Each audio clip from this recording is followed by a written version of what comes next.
রাখতে হবে। আ তো আমি বলেন। আপনি প্রকারভেদ অনেক সুন্দর করে বর্ণনা করলেন। আমি একটু ছোট, ছোট কয়েকটি প্রশ্ন করতে চাই। প্রথমত আমি একটু জানতে চাই যে রিটায়ারমেন্ট প্ল্যান গুলো কি কোনো নির্দিষ্ট সময়সীমার জন্য করা হয় কিনা? মানে ২০ বছর, ২৫ বছর, ৩০ বছর। তার আগে যদি কেউ টাকা উইথড্র করতে চায়, সে আ অবস্থাটি কেমন তৈরি হয়? ধন্যবাদ। রিটায়ারমেন্ট প্ল্যান গুলো ডিজাইন এভাবে করা হয়েছে ফর লং টার্ম।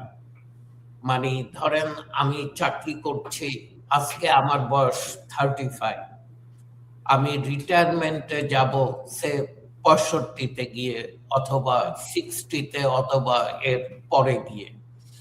এবং আমাদের কিন্তু লংজিভিটি বাড়ছে, আয়ু বাড়ছে, গড় আয়ু, এবং এক্সপেক্টেন্সি যেহেতু বাড়ছে, আমি সাধারণত বলে থাকি do not outlive your money, let money outlive you.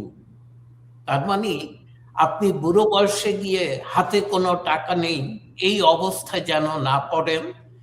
আপনার প্রচুর টাকা আছে এবং টাকা যেন বলে যে ও আমাকে যে সঞ্চয় করেছে সে এখন নেই।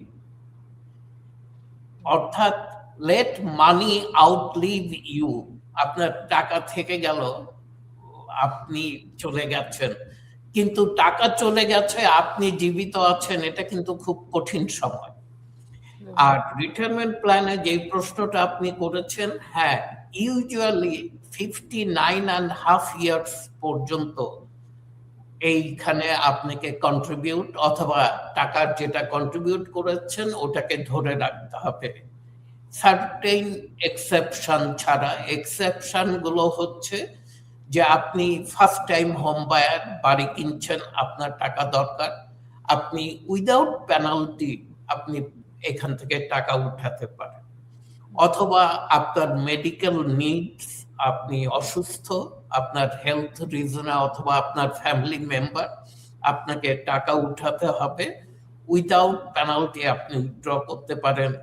চাইল্ড কলেজে যাচ্ছে, কলেজ এডুকেশনের জন্য টাকা লাগবে, এরকম কিছু এক্সেপশন ছাড়া আপনি যখনই টাকা এনক্যাশ করবেন 59.5 এর পূর্বে আপনাকে 10% পেনাল্টি পে করতে হবে।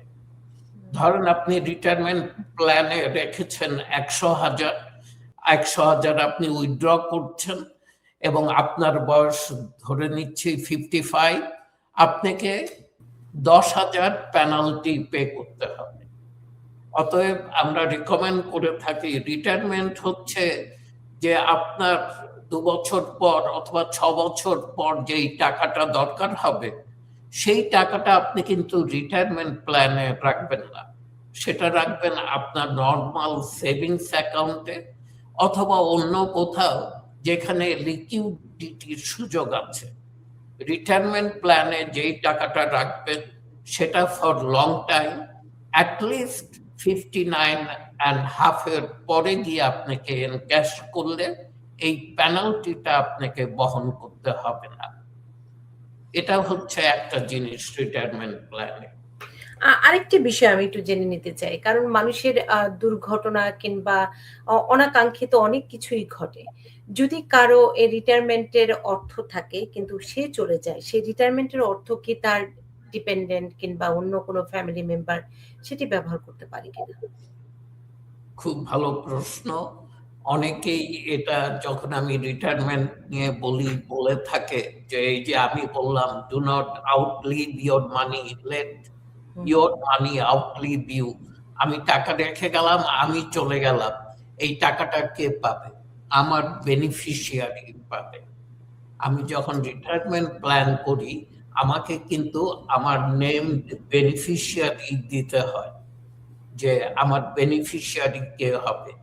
কোনোদিন আমি নাই কিন্তু ওখানে টাকা রয়ে গেছে, তো আমি যাকে বেনিফিশিয়ারি অথবা নমিনি করে যাব তিনি এই অর্থগুলো পাবেন। এমন না যে এই অর্থগুলো বাজেয়াপ্ত হয়ে গেল অথবা কেউ পেল না এই সুযোগটা। আর আরেকটা কথা আমি